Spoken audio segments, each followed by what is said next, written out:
کچھ عرصہ پہلے کی بات ہے کہ ایک کجلا خوشابی نسل کا لیلا میں لے آیا، اور وہ میں نے قربانی کے لیے ہمارے ساتھ وہ گھر کے فرد کی طرح 1.25 سال تک رہا۔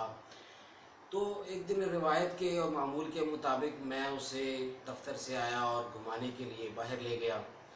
تو اس دن اس کا موڈ بھی کچھ خراب تھا، اور وہ جہاں میں اس کو لے کے جانا چاہتا تھا وہ جا نہیں رہا تھا، اور میرا بھی کچھ دھیان نہیں تھا، میں فون پہ مصروف تھا۔ بعد میں جب میں نے دیکھا کہ اس نے اپنا سر میری ٹانگوں سے رگڑنا شروع کر دیا ہے، تو مجھے یہ احساس ہوا کہ اس نے تو دراصل اس دودھ جلیبی والی دکان پر جانا ہے جہاں پر اس کا دودھ جلیبی کا معاملہ ہے اور برتن رکھا ہوا ہے۔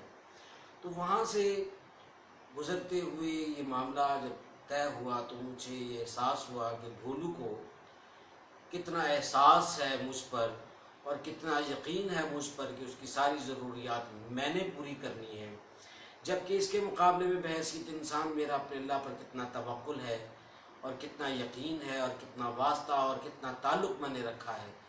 تو یہ جاتے جاتے ایک پیغام بھولو مجھے دے گیا کہ اصل میں بھولا وہ تو نہیں ہے، بھولا تو میں ہوں، جس کی اپنے اللہ کے ساتھ بحیثیت اشرف المخلوقات وہ وابستگی نہیں ہے جو ہونی چاہیے تھی۔ یہی آج کا ایک خوبصورت پیغام تھا۔ بہت شکریہ۔ اللہ حافظ۔